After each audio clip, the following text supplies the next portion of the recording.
Hallelujah. Thank you Lord Jesus. प्रभु यीशु जमीन आसमान के मालक ते खालक असीं तुहाडा शुक्रगुजार करते प्रभु, तुहाडा धन्नवाद करते अज दे अच्छे ते पवित्र दिन दे लई तुहाडा धन्नवाद करते पिता परमेश्वर यीशु नासरी। प्रभु यीशु जो भी अज दा असीं वचन सीखण लई जा रहे हैं पिता परमेश्वर, सारे जने पिता परमेश्वर यीशु जी ये वचन पिता परमेश्वर साड़ियाँ जिंदगियां 100 गुणा फल लैके आवे। जिन्ने भी भैन भाई ने सुने प्रभु बहुत बड़ी बरकत है, बहुत बड़ी आशीष पाउण यीशु मसीह नासरी दे नाम च आमीन आमीन। Thank you Lord Jesus. प्रभु यीशु जमीन आसमान के मालक ते खालक असीं तुहाडा शुक्रगुजार करते हैं। हालेलुया। तो मेरे जी जो अज परमेश्वर के वचन दे विच आपां सीखण लई जा रहे हैं कि जो असीं परमेश्वर के घर दे विच आ जाने आ ते आण के जिहड़ा साडा दिल और दिमाग पूरी तौर ते जिहड़ा परमेश्वर दे नाल जिहड़ा आ वो लगना चाहिए, ताकि जो भी वचन जिहड़ा आ असीं सुणदे आ तो वो वचन जिहड़ा साडे दिलां दे विच पूरी तौर दे उपर ठहरना चाहिए मेरे जी जो। हालेलुया। जे पूरी तौर ते वो वचन साढ़े दिलों के विच असी साम के रखांगे तो मेरे चीजों वो फल लैके आएगा। हालेलुया। फल लैके आएगा मेरे चीजों।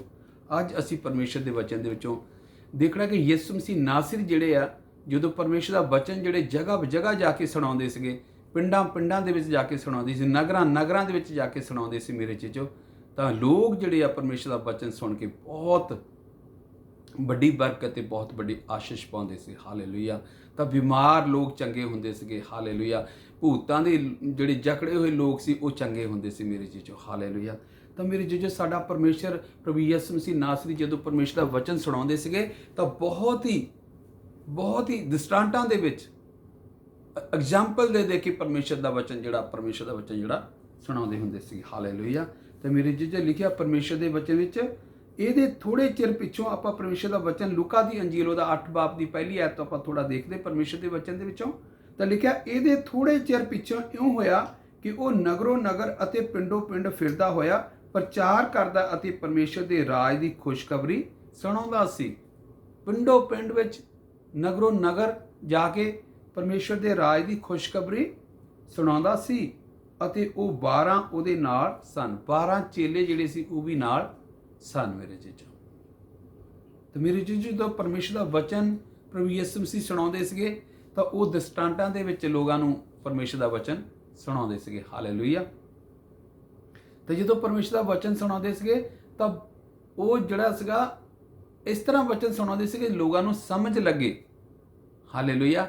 पर परमेश्वर का वचन सानूं आपां परमेश्वर के वचन चों अज देखदे हां कि किस तरह परमेश्वर के वचन ਦੇ ਵਿੱਚ ਖੁਸ਼ਖਬਰੀ ਜਿਹੜਾ ਪ੍ਰਚਾਰ ਕਰਦੇ ਸੀ ਪਿੰਡਾਂ ਪਿੰਡਾਂ ਦੇ ਵਿੱਚ ਨਗਰਾਂ ਨਗਰਾਂ ਦੇ ਵਿੱਚ ਜਾ ਕੇ ਪ੍ਰਚਾਰ ਕਰਦੇ ਸੀਗੇ। ਆਪਾਂ ਪਰਮੇਸ਼ਰ ਦੇ ਵਚਨ 'ਚ ਇਹਦੀ 8 ਬਾਬ ਦੀ 4 ਆਇਤ ਤੋਂ ਆਪਾਂ ਪੜਾਂਗੇ।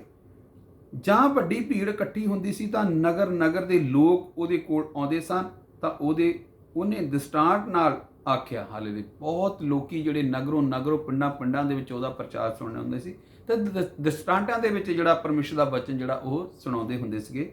ਤਾਂ ਉਹਨਾਂ ਨੇ ਲਿਖਿਆ परमेश्वर के वचन च लिखा है कि उसने दृष्टांत नाल आख्या कि एक बीजण वाला बी बीजण नूं निकलिया अते उहदे बीज दियां कुछ पहे वल जा पिया ते मिध्या गया अते आकाश दे पंछी उहनूं चुग गए और होर पत्थर उत्ते किरिया सो उग्या ही सुक गया, इसलिए जो उहनूं गिल ना पहुंची अते होर कंडियालियां विच किरिया अते कंडियालियां ने उस ने नाल ही वध के उहनूं किया धवा लिया और होर चंगी जमीन विच किरिया अते उग के 100 गुणा फड़िया। ਉਹ ਇਹ ਗੱਲਾਂ ਕਹਿ ਕੇ ਉੱਚੀ ਬੋਲਿਆ ਵੀ ਜਿਹਦੇ ਸੁਣਨ ਦੇ ਕਾਨ ਹੋਣ ਸੋ ਸੁਣੇ। ਹਾਲੇਲੂਇਆ। ਮੇਰੇ ਜੋ ਪਰਮੇਸ਼ਰ ਪ੍ਰਭੂ ਯਿਸੂ ਮਸੀਹ ਨੇ ਦ੍ਰਿਸ਼ਟਾਂਤ ਦੇ ਵਿੱਚ ਇਹ ਜਿਹੜੇ ਉੱਥੇ ਲੋਕ ਜਿਹੜੇ ਸੀਗੇ ਪਰਮੇਸ਼ਰ ਦਾ ਵਚਨ ਸੁਣਦੇ ਸੀਗੇ ਮੇਰੇ ਜੀਜੋ ਉਹਨਾਂ ਨੂੰ ਦੱਸਿਆ ਇੱਕ ਐਗਜ਼ਾਮਪਲ ਇੱਕ ਉਦਾਹਰਨ ਦੇ ਤੌਰ ਦੇ ਉੱਪਰ ਇੱਕ ਦ੍ਰਿਸ਼ਟਾਂਤਾਂ ਦੇ ਵਿੱਚ ਉਹਨਾਂ ਨੇ ਪਰਮੇਸ਼ਰ ਦਾ ਵਚਨ ਸੁਣਾਇਆ। ਹਾਲੇਲੂਇਆ। ਪਰ ਮੇਰੇ ਜੀਜੋ ਜਿਹੜੇ ਪਰਮੇਸ਼ਰ ਦੇ ਜਿਹੜੇ ਚੇਲੇ ਸੀਗੇ 12 ਚੇਲੇ ਸੀ ਤੇ ਉਹਨਾਂ ਦੇ ਚੇਲਿਆਂ ਨੇ ਉਸ ਤੋਂ ਪੁੱਛਿਆ ਕਿ ਇਹਨਾਂ ਦ੍ਰਿਸ਼ਟਾਂਤਾਂ ਦਾ ਕੀ ਅਰਥ ਹੈ। ਹਾਲੇਲੂਇਆ। ਜਦੋਂ ਅਸੀਂ ਪਰਮੇਸ਼ਰ ਦਾ ਵਚਨ ਸੁਣਦੇ ਹਾਂ ਤਾਂ ਕਈ ਵਾਰੀ ਸਾਨੂੰ ਉਹ ਵਚਨ ਸਾਡੇ ਸਮਝ ਦੇ ਵਿੱਚ ਨਹੀਂ ਪੈਂਦਾ ਹੈ। ਤਾਂ ਕੀ ਅਸੀਂ ਜਦੋਂ ਪਰਮੇਸ਼ਰ ਦੇ ਘਰ ਵਿੱਚ ਆਉਂਦੇ ਹਾਂ ਤਾਂ ਅਸੀਂ ਉਹਨਾਂ ਵਚਨਾਂ ਨੂੰ ਪਰਮੇਸ਼ਰ ਦੇ ਦਾਸਾਂ ਦੇ ਅੱਗੇ ਅਸੀਂ ਪੁੱਛਣਾ ਹੈ ਉਹਨਾਂ ਨੂੰ ਕਿ ਸਾਨੂੰ ਇਹਨਾਂ ਵਚਨਾਂ ਦਾ ਅਰਥ ਦੱਸੋ ਕੀ ਆ। ਜਿਸ ਤਰ੍ਹਾਂ ਪਰਮੇਸ਼ਰ ਪ੍ਰਭੂ ਯਿਸੂ ਮਸੀਹ ਸੁਣਾਉਂਦੇ ਹੁੰਦੇ ਸੀਗੇ ਤਾਂ ਉਹਦੇ ਚੇਲਿਆਂ ਨੇ ਪੁੱਛਿਆ ਕਿ ਸਾਨੂੰ ਇਹਨਾਂ ਦਰਸਾਂਟਾਂ ਦਾ ਅਰਥ ਦੱਸੋ, ਇਹਦਾ ਮਤਲਬ ਕੀ ਹੈ। ਹਾਲੇਲੂਇਆ। ਤੇ ਮੇਰੇ ਜੀਜੋ ਪਰਮੇਸ਼ਰ ਦਾ ਵਚਨ ਜਿਹੜਾ ਹੈ ਉਹ ਬਹੁਤ ਹੀ ਅੱਛੇ ਤਰੀਕੇ ਦੇ ਨਾਲ ਸਾਨੂੰ ਸੁਣਨਾ ਤੇ ਸੁਣਾਉਣਾ ਚਾਹੀਦਾ ਹੈ, ਤਾਂ ਕਿ ਉਹ ਵਚਨ ਜਿਹੜਾ ਸਾਡੇ ਦਿਲਾਂ ਦਿਮਾਗਾਂ ਦੇ ਵਿੱਚ ਪੂਰੀ ਤੌਰ ਤੇ ਵਸ ਜਾਏ, ਦਿਲਾਂ ਦੇ ਵਿੱਚ ਪੂਰੀ ਤੌਰ ਤੇ ਬੈਠ ਜਾਏ, ਤਾਂ ਕਿ ਬਹੁਤ ਸਾਰਾ ਫਲ ਜਿਹੜਾ 100 ਗੁਣਾ ਫਲ ਲੈ ਕੇ ਆਵੇ। ਹਾਲੇਲੂਇਆ। ਸੋ ਮੇਰੇ ਜੀਜੋ ਲਿਖਿਆ ਪਰਮੇਸ਼ਰ ਦੇ ਵਚਨ 'ਚ, ਤਾਂ ਫਿਰ ਯਿਸੂ ਮਸੀਹ ਨੇ, ਜਦੋਂ ਯਿਸੂ ਮਸੀਹ ਨੇ ਉਹਨਾਂ ਨੂੰ ਦੱਸਿਆ, ਇਹਦਾ ਮਤਲਬ ਦੱਸਿਆ, ਔਰ ਉਸ ਨੇ ਕਿਹਾ ਪਰਮੇਸ਼ਰ ਦੇ ਰਾਜ ਦੇ ਭੇਤਾਂ ਦੀ ਸਮਝ ਤੁਹਾਨੂੰ ਦਿੱਤੀ ਗਈ। ਕਹਿੰਦੇ ਪਰਮੇਸ਼ਰ ਦੇ ਰਾਜ ਦੇ ਭੇਤਾਂ ਦੀ ਸਮਝ ਜਿਹੜੀ ਤੁਹਾਨੂੰ ਦਿੱਤੀ ਗਈ ਹੈ। ਹਾਲੇਲੂਇਆ। ਪਰਮੇਸ਼ਰ ਦਾ ਵਚਨ ਸਾਨੂੰ ਸਾਫ਼ ਆਖਦਾ, ਜੋ ਯਿਸੂ ਮਸੀਹ ਦੇ ਮੂੰਹ ਦੇ ਵਿੱਚੋਂ ਇਹ ਵਚਨ ਨਿਕਲੇ ਹੈ ਕਿ ਤੁਹਾਨੂੰ ਜਿਹੜੇ ਆ ਭੇਤਾਂ ਦੀ ਸਮਝ ਦਿੱਤੀ ਗਈ ਹੈ। ਪਰਮੇਸ਼ਰ ਦੇ ਰਾਜ ਦੇ ਭੇਤਾਂ ਦੀ ਸਮਝ ਤੁਹਾਨੂੰ ਦਿੱਤੀ ਗਈ ਆ। ਹਾਲੇਲੂਇਆ। ਪਰਮੇਸ਼ਰ ਦੇ ਰਾਜ ਦੇ ਭੇਤਾਂ ਦੀ ਸਮਝ ਤੁਹਾਨੂੰ ਦਿੱਤੀ ਗਈ ਹੈ। ਪਰ ਹਾਲੇਲੂਇਆ, ਹੋਰਨਾਂ ਨੇ ਦਸਤਾਂਟਾਂ ਵਿੱਚ ਤਾਂ ਜੋ ਉਹ ਵੇਖਦਿਆਂ ਨਾ ਵੇਖਣ ਅਤੇ ਸੁਣਦਿਆਂ ਨਾ ਸਮਝਣ। ਪਰ ਇਹ ਦਸਤਾਂਟ ਇਉਂ ਹੈ ਕਿ ਬੀ ਪਰਮੇਸ਼ਰ ਦਾ ਵਚਨ ਹੈ। ਜਿਹੜਾ ਬੀ ਜਿਹੜਾ ਪਰਮੇਸ਼ਰ ਦਾ ਵਚਨ ਹੈ ਮੇਰੇ ਜੀਜੋ। ਅਤੇ ਪਹੇ ਦੇ ਕੰਡੇ ਵਾਲੇ ਉਹ ਹਨ ਜਿਹਨਾਂ ਸੁਣਿਆ। ਜਿਹੜੇ ਪਹੇ ਦੇ ਕੰਡੇ ਵਾਲੇ ਜਿਹੜੇ ਸੁਣਦੇ ਆ, ਜਿਹੜੇ ਮੋਹਰੇ ਬੈਠ ਕੇ ਸੁਣਦੇ ਆ ਵਚਨ। ਬੀ ਜਿਹੜਾ ਉਹ ਵਚਨ ਆ। ਹਾਲੇਲੂਇਆ। ਹਾਲੇਲੂਇਆ। ਅਤੇ ਪਹੇ ਦੇ ਕੰਡੇ ਵੱਲ ਉਹ ਹਨ ਜਿਹੜੇ ਸੁਣਿਆ, ਤਾਂ ਸ਼ੈਤਾਨ ਆਣ ਕੇ ਉਸ ਵਚਨ ਨੂੰ ਉਹਨਾਂ ਦੇ ਹਿਰਦਿਆਂ ਵਿੱਚੋਂ ਕੱਢ ਲੈ ਜਾਂਦਾ, ਕਿਤੇ ਅਜਿਹਾ ਨਾ ਹੋਵੇ ਜੋ ਉਹ ਨੇਚਾ ਕਰਕੇ ਬਚਾਏ ਜਾਣ। ਹਾਲੇਲੂਇਆ।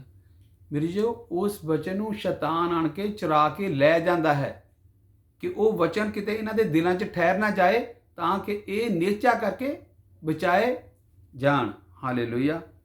ਹਾਲੇਲੂਇਆ। ਪਰਮੇਸ਼ਰ ਦਾ ਵਚਨ ਸਾਨੂੰ ਦੱਸਦਾ, ਪਰਮੇਸ਼ਰ ਪ੍ਰਭੂ ਯਿਸੂ ਮਸੀਹ ਖੁਦ ਇੱਥੇ ਇਹ ਵਚਨ ਦੱਸ ਰਿਹਾ ਕਿ ਉਹ ਅਤੇ ਪਹੇ ਦੇ ਕੰਡੇ ਵਾਲੇ ਉਹ ਹਨ ਜਿਹਨਾਂ ਸੁਣਿਆ, ਅਤੇ ਸ਼ੈਤਾਨ ਆਣ ਕੇ ਉਸ ਵਚਨ ਨੂੰ ਉਹਨਾਂ ਦੇ ਹਿਰਦਿਆਂ ਵਿੱਚੋਂ ਕੱਢ ਕੇ ਲੈ ਜਾਂਦਾ ਹੈ, ਅਤੇ ਕਿਤੇ ਅਜਿਹਾ ਨਾ ਹੋਵੇ ਜੋ ਉਹ ਨੀਚਾ ਕਰਕੇ ਬਚਾਏ ਜਾਣ। ਮੇਰੇ ਜੀ ਅੱਜ ਵੀ ਅਸੀਂ ਜਦੋਂ ਪਰਮੇਸ਼ਰ ਦੇ ਘਰ ਦੇ ਵਿੱਚ ਆਉਂਦੇ ਹਾਂ, ਤਾਂ ਮੇਰੇ ਜੀ ਜੋ ਕਈ ਵਾਰੀ ਅਸੀਂ ਪਰਮੇਸ਼ਰ ਦਾ ਵਚਨ ਸੁਣਦੇ ਹਾਂ, ਤਾਂ ਸੁਣ ਕੇ ਅਸੀਂ ਕੀ ਆ, ਉਹਨੂੰ ਪੂਰੀ ਤੌਰ ਤੇ ਦਿਲਾਂ ਦੇ ਵਿੱਚ ਵਸਣ ਨਹੀਂ ਦਿੰਦੇ ਹੈ।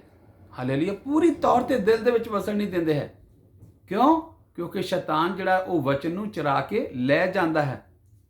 ਹਾਲੇਲੂਇਆ। ਜਦੋਂ ਪਰਮੇਸ਼ਰ ਪ੍ਰਭੂ ਯਿਸੂ ਮਸੀਹ ਦਾ ਵਚਨ ਅਸੀਂ ਪਰਮੇਸ਼ਰ ਦੇ ਦਾਸ ਜਿਹੜੇ ਸੁਣਾਉਂਦੇ ਹੈ, ਤਾਂ ਅਸੀਂ ਪੂਰੀ ਤੌਰ ਦੇ ਨਾਲ, ਪੂਰੀ ਬੁੱਧ ਦੇ ਨਾਲ ਉਸ ਵਚਨ ਨੂੰ ਸੁਣਨਾ ਤੇ ਆਪਣੇ ਦਿਲਾਂ ਦੇ ਵਿੱਚ ਰੱਖਣਾ ਸਾਡੇ ਲਈ ਬਹੁਤ ਹੀ ਜ਼ਰੂਰੀ ਹੈ।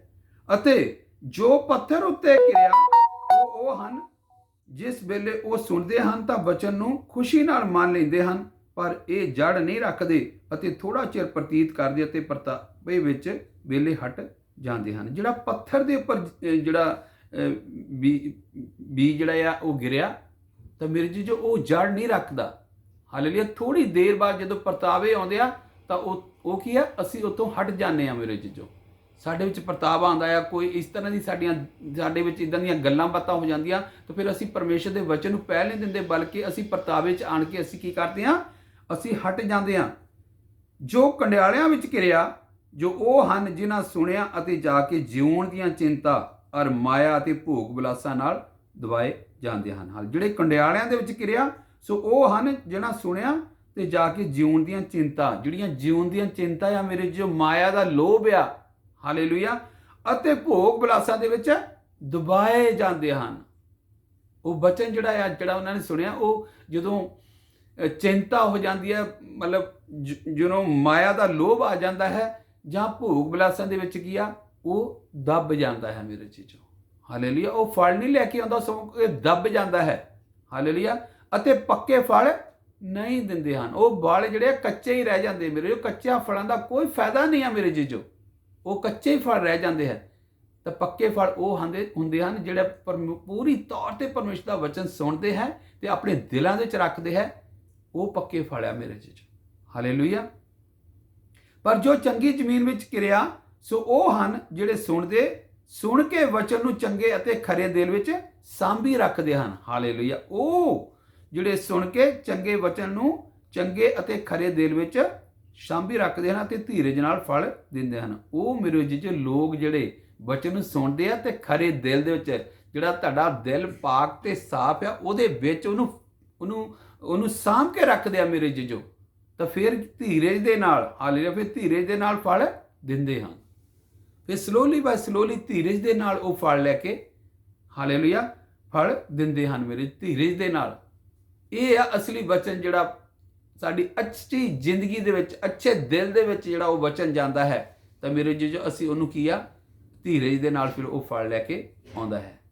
ਮੇਰੇ ਜੀਜੋ ਅੱਜ ਅਸੀਂ ਇਸ ਦ੍ਰਿਸ਼ਟਾਂਤ ਤੋਂ ਸਿੱਖਿਆ ਹੈ ਕਿ ਅਸੀਂ ਜਿਹੜਾ ਉਹ ਵਚਨ ਜਿਹੜਾ ਸਾਨੂੰ ਸੁਣਾਇਆ ਜਾਂਦਾ ਹੈ, ਅਸੀਂ ਉਹਨੂੰ ਆਪਣੇ ਦਿਲ ਦੇ ਵਿੱਚ ਸਾਂਭੀ ਰੱਖੀਏ।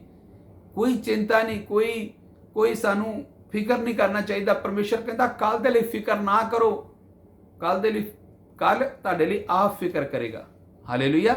ਅਸੀਂ ਕੋਈ ਚਿੰਤਾ ਨਹੀਂ ਕਰਨੀ, ਕੋਈ ਫਿਕਰ ਨਹੀਂ ਕਰਨਾ, ਕੋਈ ਇਸ ਤਰ੍ਹਾਂ ਦੀ ਗੱਲਬਾਤ ਦਿਲ 'ਚ ਨਹੀਂ ਲਿਆਉਣੀ ਤਾਂ ਕਿ ਉਹ ਵਚਨ ਜਿਹੜਾ ਆ ਸਾਡੀ ਦਿਲ ਦੇ ਵਿੱਚ ਨਾ ਠਹਿਰ ਸਕੇ। ਹਾਲੇਲੂਇਆ। ਅਸੀਂ ਪੂਰੀ ਬੁੱਧ ਦੇ ਨਾਲ, ਪੂਰੇ ਤੌਰ ਤੇ ਅਸੀਂ ਉਸ ਵਚਨ ਨੂੰ ਆਪਣੇ ਦਿਲ ਦੇ ਚੰਗੀ ਜ਼ਮੀਨ ਦੇ ਵਿੱਚ, ਚੰਗੇ ਦਿਲ ਦੇ ਵਿੱਚ ਰੱਖਣਾ ਹੈ ਤਾਂ ਕਿ ਉਹ ਵਚਨ ਜਿਹੜਾ ਸਲੋਲੀ ਬਾਈ ਸਲੋਲੀ ਜਿਹੜਾ ਆ ਹੌਲੀ ਹੌਲੀ ਜਿਹੜਾ ਫਲ ਲੈ ਕੇ ਆਏਗਾ ਮੇਰੇ ਜੀਜੋ। ਹਾਲੇਲੂਇਆ। ਇਹ ਪਰਮੇਸ਼ਰ ਪ੍ਰਭੂ ਯਿਸੂ ਮਸੀਹ ਨੇ ਆਪਣੇ ਮੂੰਹ ਦੇ ਵਿੱਚੋਂ ਕਹੇ ਹੋਏ ਲਫ਼ਜ਼ ਜਿਹੜੇ ਲੋਕਾਂ ਨੂੰ ਦੱਸੇ ਹੈ, ਤਾਂ ਮੇਰੇ ਜੋ ਅੱਜ ਸਾਨੂੰ ਵੀ ਲੋੜ ਹੈ ਕਿ ਪਰਮੇਸ਼ਰ ਦੀ ਸਿੱਖਿਆ ਜਿਹੜੀ ਹੈ, ਪਰਮੇਸ਼ਰ ਦਾ ਵਚਨ ਜਿਹੜਾ ਹੈ, ਅਸੀਂ ਆਪਣੇ ਦਿਲ ਦੇ ਵਿੱਚ ਸਾਂਭ ਕੇ ਰੱਖੀਏ ਮੇਰੇ ਜੀਜੋ। ਹਾਲੇਲੂਇਆ। ਇਹ ਤਾਂ ਹੋ ਗਿਆ ਕਿ ਪਰਮੇਸ਼ਰ ਦਾ ਵਚਨ ਜਿਹੜਾ ਕਿਸ ਤਰ੍ਹਾਂ ਅਸੀਂ ਆਪਣੇ ਦਿਲਾਂ ਦੇ ਵਿੱਚ ਠਹਿਰਾਉਣਾ, ਕਿਸ ਤਰ੍ਹਾਂ ਪਰਮੇਸ਼ਰ ਦਾ ਵਚਨ ਪੂਰੀ ਤੌਰ ਤੇ ਸੁਣ ਕੇ ਅਸੀਂ ਆਪਣੇ ਦਿਲ ਦੇ ਵਿੱਚ ਰੱਖਣਾ ਤੇ ਬਹੁਤ ਸਾਰਾ ਫਲ ਲੈ ਕੇ ਆਉਣਾ ਹੈ। ਉਸ ਤੋਂ ਬਾਅਦ ਅਸੀਂ ਦੇਖਦੇ ਅੱਜ ਨੇਚਾ ਦੇ ਬਾਰੇ ਵੀ ਆਪਾਂ ਥੋੜਾ ਬਹੁਤ ਦੇਖਾਂਗੇ ਕਿ ਇੱਕ ਔਰਤ ਜਿਹੜੀ ਸੀ ਬਹੁਤ ਜ਼ਿਆਦਾ ਬਿਮਾਰ ਸੀ, ਉਹਨੂੰ ਲਹੂ ਦੀ ਬਿਮਾਰੀ ਸੀ। ਸਾਰੀ ਪੂੰਜੀ ਜਿਹੜੀ ਉਹਨੇ ਖਰਚ ਕਰ ਦਿੱਤੀ ਸੀ ਪਰ ਫਿਰ ਵੀ ਚੰਗੀ ਨਹੀਂ ਹੋਈ। ਉਹਦੀ ਨੇਚਾ ਅੱਜ ਆਪਾਂ ਦੇਖ ਰਹੀ ਕਿ ਉਹਦੀ ਨੇਚਾ ਜਿਹੜਾ ਉਸਨੇ ਪ੍ਰਭੂ ਯਿਸੂ ਮਸੀਹ ਦੇ ਪੱਲੇ ਨੂੰ ਹੀ ਛੂ ਲਿਆ ਤੇ ਉਹ ਚੰਗੀ ਹੋ ਗਈ। ਹਾਲੇਲੂਇਆ। ਪਰਮੇਸ਼ਰ ਦੇ ਵਚਨ 'ਚ ਆਪਾਂ ਜਦ ਦੇਖਦੇ ਹਾਂ ਤਾਂ ਇੱਕ ਜਨਾਨੀ ਨੇ ਜਿਹਦੇ 12 ਵਰ੍ਹਿਆਂ ਤੋਂ ਲਹੂ ਆਉਂਦਾ ਸੀ ਅਤੇ ਉਹ ਆਪਣੀ ਸਾਰੀ ਪੂੰਜੀ ਹਕੀਮਾਂ ਨੂੰ ਦੇ ਬੈਠੀ ਸੀ ਪਰ ਕਿਸੇ ਤੋਂ ਚੰਗੀ ਨਾ ਹੋ ਸਕੀ, ਕਿਸੇ ਤੋਂ ਚੰਗੀ ਨਾ ਹੋ ਸਕੀ। ਪਿੱਛੋਂ ਦੀ ਆਣ ਕੇ ਉਸਦੇ ਕੱਪੜੇ ਦਾ ਪੱਲਾ ਛੋਇਆ ਅਤੇ ਉਹ ਉਵੇਂ ਹੀ ਉਸਦਾ ਲਹੂ ਬੰਦ ਹੋ ਗਿਆ। ਮੇਰੇ ਵਿੱਚ ਕਿਹਦਾ ਪੱਲਾ ਛੋਇਆ? ਪ੍ਰਭੂ ਯਿਸੂ ਮਸੀਹ ਨਾਸਰੀ ਦਾ ਪੱਲਾ ਛੋਇਆ ਉਹਨੇ। ਜਦੋਂ ਪ੍ਰਭੂ ਯਿਸੂ ਮਸੀਹ ਵਚਨ ਸੁਣਾਉਂਦੇ ਸੀ ਪਿੰਡਾਂ ਦੇ ਵਿੱਚ, ਤਾਂ ਬਹੁਤ ਸਾਰੀ ਭੀੜ ਹੁੰਦੀ ਸੀਗੀ, ਬਹੁਤ ਸਾਰੇ ਲੋਕ ਹੁੰਦੇ ਸੀਗੇ। ਤਾਂ ਮੇਰੇ ਜਿਸ ਉਸ ਔਰਤ ਨੇ ਕੀ ਕੀਤਾ, ਉਹਦੇ ਪੱਲੇ ਨੂੰ ਹੀ ਛੂ ਲਿਆ ਆਣ ਕੇ, ਤਾਂ ਉਹਦਾ ਲਹੂ ਜਿਹੜਾ ਆ ਬੰਦ ਹੋ ਗਿਆ ਮੇਰੇ ਜੀਜੋ। ਹਾਲੇਲੂਇਆ। ਕਿੱਥੇ ਉਹਨੇ ਆਪਣੀ ਸਾਰੀ ਪੂੰਜੀ ਜਿਹੜੀ ਖਰਚ ਕਰ ਦਿੱਤੀ, ਪੂਰਾ ਪੈਸੇ ਜੋ ਉਹਦੇ ਕੋਲ ਸੀਗੇ ਸਾਰੇ ਖਰਚ ਕਰ ਦਿੱਤੇ, ਪਰ ਉਹ ਫਿਰ ਵੀ ਚੰਗੀ ਨਹੀਂ ਹੋਈ। ਪਰ ਇੱਕ ਪੱਲੇ ਛੂਹਣ ਦੇ ਨਾਲ ਹੀ, ਪ੍ਰਭੂ ਯਿਸੂ ਮਸੀਹ ਦੇ ਪੱਲੇ ਛੂਹਣ ਦੇ ਨਾਲ ਹੀ ਉਹ ਚੰਗੀ ਹੋ ਗਈ। ਹਾਲੇਲੂਇਆ। ਤਾਂ ਯਿਸੂ ਨੇ ਕਿਹਾ ਕਿ ਮੈਨੂੰ ਕਿਹਨੇ ਛੋਇਆ ਹੈ? ਪ੍ਰਭੂ ਯਿਸੂ ਮਸੀਹ ਨੇ ਜਦੋਂ ਪੱਲੇ ਨੂੰ ਛੋਇਆ ਤਾਂ ਪ੍ਰਭੂ ਯਿਸੂ ਮਸੀਹ ਨੇ ਕਿਹਾ ਕਿ ਮੈਨੂੰ ਕਿਹਨੇ ਛੋਇਆ ਹੈ? ਜਾਂ ਸਾਰਿਆਂ ਨੇ ਨਾ ਕੀਤੀ ਤਾਂ ਪਤਰਸ ਅਤੇ ਉਹਦੇ ਨਾਲਦਿਆਂ ਨੇ ਆਖਿਆ ਵੀ ਸਵਾਮੀ ਜੀ, ਭੀੜ ਤੈਨੂੰ ਘੇਰਦੀ ਹੈ, ਉੱਤੇ ਡਿੱਗਦੀ ਹੈ। ਤੇ ਜਦੋਂ ਪਤਰਸ ਨੇ ਤੇ ਉਹਨਾਂ ਨੇ ਕਿਹਾ ਕਿ ਪ੍ਰਭੂ ਜੀ, ਐਡੀ ਵੱਡੀ ਭੀੜ ਤੇਰੇ ਉੱਪਰ ਹੈ, ਸਾਨੂੰ ਨਹੀਂ ਪਤਾ ਕਿ ਕਿਸ ਨੇ ਛੋਇਆ ਹੈ। ਮਾਲੂਮ ਹੈ ਵੀ ਮੇਰੇ ਵਿੱਚੋਂ ਲਿਖਿਆ, ਉਹਨੇ ਕਿਹਾ ਮੇਰੇ ਵਿੱਚੋਂ, ਪ੍ਰਭੂ ਯਿਸੂ ਮਸੀਹ ਨੇ ਕਿਹਾ ਮੇਰੇ ਵਿੱਚੋਂ ਸ਼ਕਤੀ ਨਿਕਲੀ ਹੈ। ਹਾਲੇਲੂਇਆ। ਮੇਰੇ ਵਿੱਚੋਂ ਕੀ ਹੈ? ਸ਼ਕਤੀ ਨਿਕਲੀ ਹੈ ਮੇਰੇ ਜੀਜੋ। ਤੇ ਮੇਰੇ ਜੀਜੋ ਫਿਰ ਉਸ ਭੀੜ ਦੇ ਵਿੱਚ ਉਸ ਔਰਤ ਨੇ ਆਣ ਕੇ ਕਿਹਾ ਕਿ ਮੈਂ ਹੁਣ ਇਹ ਤੋਂ ਬਚ ਨਹੀਂ ਸਕਦੀ।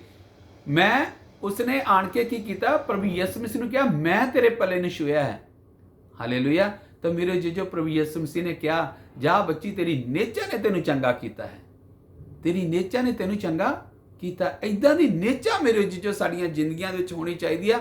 ਔਰ ਪਰਮੇਸ਼ਰ ਪ੍ਰਭੂ ਯਿਸੂ ਮਸੀਹ ਨਾਸਰੀ ਦੇ ਉੱਪਰ ਸਾਡੀ ਇੰਨੀ ਵੱਡੀ ਨੇਚਾ ਹੋਣੀ ਚਾਹੀਦੀ, ਜਿਸ ਤਰ੍ਹਾਂ ਇਸ ਔਰਤ ਨੇ ਪੱਲੇ ਨੂੰ ਛੂਹਿਆ ਤਾਂ ਉਹ ਚੰਗੀ ਹੋ ਗਈ। ਇਸੇ ਤਰ੍ਹਾਂ ਦੀ ਸਾਡੀ ਨੇਚਾ ਹੋਣੀ ਚਾਹੀਦੀ ਹੈ ਮੇਰੇ ਜੀ। ਉਸਨੇ ਕਿਹਾ ਜਾ ਬੱਚੀ, ਤੇਰੇ ਈਮਾਨ ਨੇ ਤੈਨੂੰ ਚੰਗਾ ਕੀਤਾ, ਤੇਰੇ ਵਿਸ਼ਵਾਸ ਨੇ ਤੈਨੂੰ ਚੰਗਾ ਕੀਤਾ, ਤੇਰੀ ਨੇਚਾ ਨੇ ਤੈਨੂੰ ਚੰਗਾ ਕੀਤਾ। ਹਾਲੇਲੂਇਆ। ਤਾਂ ਮੇਰੇ ਜੀਜੋ ਇਸ ਤਰ੍ਹਾਂ ਦਾ ਵਿਸ਼ਵਾਸ ਸਾਡਾ, ਇਸ ਤਰ੍ਹਾਂ ਦਾ ਈਮਾਨ ਜਿਹੜਾ ਹੈ ਸਾਡਾ ਹਮੇਸ਼ਾ ਪ੍ਰਭੂ ਯਿਸੂ ਮਸੀਹ ਦੇ ਉੱਪਰ ਹੋਣਾ ਚਾਹੀਦਾ।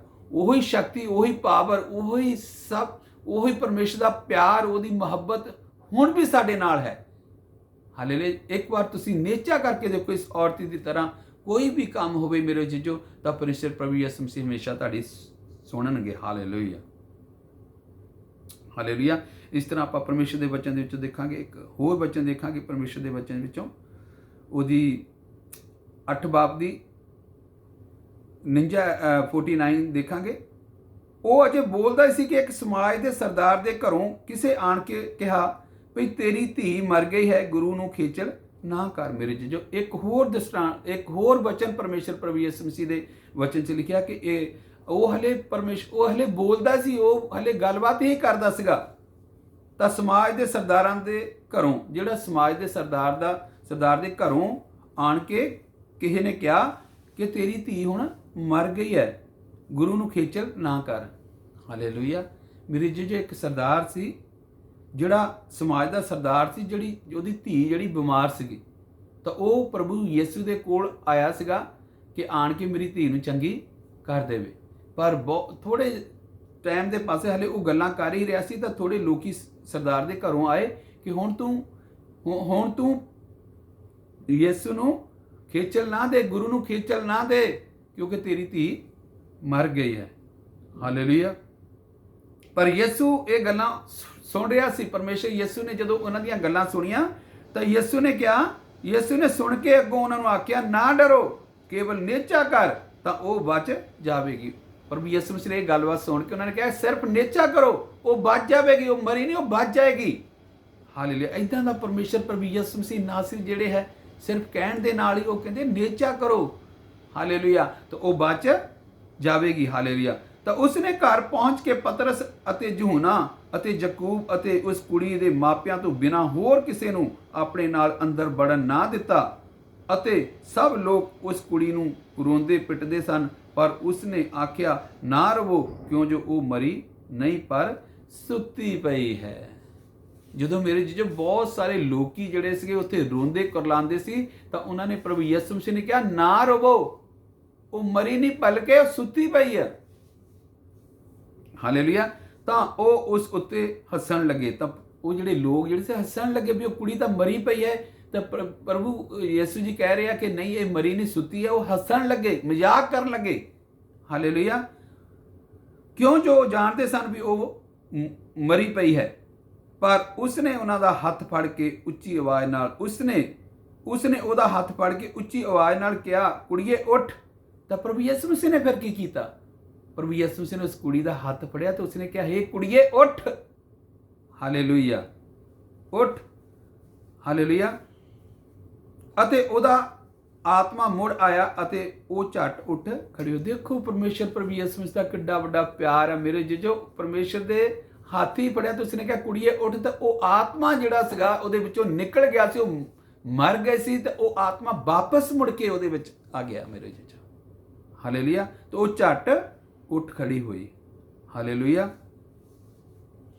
ਅਤੇ ਉਹ ਆਤਮਾ ਮੁੜ ਆਇਆ ਅਤੇ ਉਹ ਝਟ ਉੱਠ ਖੜੀ ਹੋਈ ਔਰ ਉਸਨੇ ਹੁਕਮ ਕੀਤਾ ਜੋ ਉਸ ਨੂੰ ਕੁਝ ਖਾਣ ਲਈ ਦਿੱਤਾ ਜਾਏ, ਅਤੇ ਉਹਦੇ ਮਾਪੇ ਅਚਰਜ ਰਹਿ ਗਏ। ਤੇ ਪ੍ਰਭੂ ਯਿਸੂ ਮਸੀਹ ਨੇ ਕਿਹਾ ਕਿ ਇਹਨੂੰ ਹੁਣ ਕੁਝ ਖਾਣ ਲਈ ਦਿੱਤਾ ਗਿਆ। ਮੇਰੇ ਜੀਜੋ ਉਹ ਲੋਕ ਉੱਥੇ ਜਿਹੜੇ ਸੀ, ਉਹਦੇ ਮਾਪੇ ਜਿਹੜੇ ਸੀ, ਅਚਰਜ ਹੋ ਗਏ, ਹੈਰਾਨ ਹੋ ਗਏ ਕਿ ਇਸ ਕਿਸ ਤਰ੍ਹਾਂ ਹੋ ਸਕਦਾ ਹੈ। ਪਰ ਮੇਰੇ ਜੀਜੋ ਪਰਮੇਸ਼ਰ ਪ੍ਰਭੂ ਯਿਸੂ ਮਸੀਹ ਨੇ ਕਿਹਾ ਸੀ ਕਿ ਤੁਸੀਂ ਨੇਚਾ ਕਰੋ, ਕੁੜੀ ਮਰੀ ਨਹੀਂ ਬਲਕਿ ਸੁੱਤੀ ਪਈ ਹੈ। ਹਾਲੇਲੂਇਆ। ਹਾਲੇਲੂਇਆ। ਅਤੇ ਉਹਦੇ ਮਾਪੇ ਅਚਰਜ ਰਹਿ ਗਏ, ਪਰ ਉਸਨੇ ਉਹਨਾਂ ਨੂੰ ਤਕੀਦ ਕੀਤੀ ਵੀ ਇਹ ਵਿਥਿਆ ਕਿਸੇ ਨੂੰ ਨਾ ਦੱਸਿਓ। ਤਾਂ ਪ੍ਰਭੂ ਯਿਸੂ ਮਸੀਹ ਨੇ ਕਿਹਾ, ਇੱਕ ਵਿਥਿਆ ਜਿਹੜੀ ਹੈ, ਜੋ ਵੀ ਹੋਇਆ, ਕਿਸੇ ਨੂੰ ਨਾ ਦੱਸਿਓ ਮੇਰੇ ਜੀਜੋ। ਇੱਦਾਂ ਦਾ ਵਿਸ਼ਵਾਸ, ਇੱਦਾਂ ਦਾ ਈਮਾਨ ਜਿਹੜਾ ਆ ਪ੍ਰਭੂ ਯਿਸੂ ਮਸੀਹ ਸਾਨੂੰ ਚਾਹੁੰਦਾ ਕਿ ਮੇਰੇ ਤੇ ਰੱਖੋ। ਤਾਂ ਪਰਮੇਸ਼ਰ ਪ੍ਰਭੂ ਯਿਸੂ ਕਹਿੰਦਾ, ਮੈਂ ਤੁਹਾਡੇ ਲਈ ਵੱਡੇ ਵੱਡੇ ਕੰਮ ਕਰਾਂਗਾ। ਹਾਲੇਲੂਇਆ। ਔਰ ਖੁਦਾਵੰਦ ਪ੍ਰਭੂ ਯਿਸੂ ਜੀ ਤੁਹਾਨੂੰ ਬਹੁਤ ਵੱਡੀ ਬਰਕਤ ਤੇ ਆਸ਼ੀਸ਼ ਦੇਣ। ਅੱਜ ਖੁਦਾਵੰਦ ਪ੍ਰਭੂ ਯਿਸੂ ਮਸੀਹ ਦਾ ਵਚਨ ਆਪਾਂ ਸੁਣਿਆ ਹੈ ਨੇਚਾ ਦੇ ਬਾਰੇ, ਔਰ ਪਰਮੇਸ਼ਰ ਪ੍ਰਭੂ ਯਿਸੂ ਮਸੀਹ ਨਾਸਰੀ ਦੇ ਜਿਹੜਾ ਵਚਨ ਸਾਨੂੰ ਦ੍ਰਿਸ਼ਟਾਂਤਾਂ ਦੇ ਵਿੱਚ ਪਰਮੇਸ਼ਰ ਪ੍ਰਭੂ ਯਿਸੂ ਮਸੀਹ ਸਾਨੂੰ ਦੱਸਦੇ ਹੈ ਕਿ ਜਿਹੜਾ ਅੱਛਾ ਜਿਹੜਾ ਜੇਕਰ ਅਸੀਂ ਸੱਚਮੁੱਚ ਜਿਹੜਾ ਆ ਚੰਗੀ ਜ਼ਮੀਨ ਦੇ ਵਿੱਚ ਅਸੀਂ ਫਲ ਜਿਹੜਾ ਗਿਰੇਗਾ ਸਾਡੇ ਦਿਲ ਦੇ ਵਿੱਚ ਅੱਛੀ ਤਰ੍ਹਾਂ, ਉਹ ਜਿਹੜਾ ਵਚਨ ਜਿਹੜਾ ਹੈ, ਹਾਲੇਲੂਇਆ, ਜਦੋਂ ਚੰਗਾ ਜ਼ਮੀਨ ਦੇ ਵਿੱਚ ਬੀਜ ਜਿਹੜਾ ਜਾਏਗਾ ਤਾਂ ਮੇਰੇ ਜੋ ਬਹੁਤ ਹੀ ਅੱਛਾ ਫਲ ਆਏਗਾ ਉਹਦੇ ਵਿੱਚੋਂ। ਹਾਲੇਲੂਇਆ। ਸਾਨੂੰ ਕੋਈ ਚਿੰਤਾ ਨਹੀਂ ਕਰਨੀ, ਸਾਨੂੰ ਕੋਈ ਫਿਕਰ ਨਹੀਂ ਕਰਨ ਦੀ ਲੋੜ ਹੈ, ਪਰ ਪਰਮੇਸ਼ਰ ਪ੍ਰਭੂ ਯਿਸੂ ਮਸੀਹ ਨਾਸਰੀ ਦੇ ਨਾਲ ਆਪਣੀ ਜ਼ਿੰਦਗੀ ਜਿਹੜੀ ਪੂਰੇ ਤੌਰ ਤੇ ਪਵਿੱਤਰਤਾ ਦੇ ਜੋੜ ਕੇ ਪਰਮੇਸ਼ਰ ਦਾ ਵਚਨ ਹਮੇਸ਼ਾ ਜਦੋਂ ਅਸੀਂ ਪੜ੍ਹਦੇ ਤੇ ਸੁਣਦੇ ਹਾਂ ਤਾਂ ਮੇਰੇ ਜੋ ਆਪਣੇ ਦਿਲਾਂ ਦੇ ਵਿੱਚ ਪੂਰੀ ਤੌਰ ਤੇ ਉਹਨੂੰ ਲੈ ਕੇ ਜਾਣ ਦੀ ਲੋੜ ਹੈ, ਤਾਂ ਕਿ ਅਸੀਂ कोई फिक्र ना करिए, कोई गम ना करिए, ताकि असी 30 गुणा 100 गुणा बल्कि 100 गुणा फल लैके आ सकीए मेरे चचो। हालेलुया। खुदावंद प्रभु यीशु मसीह इन्हां वचनां तुहानूं बहुत बड़ी बरकत ते आशीष देवे। आमीन।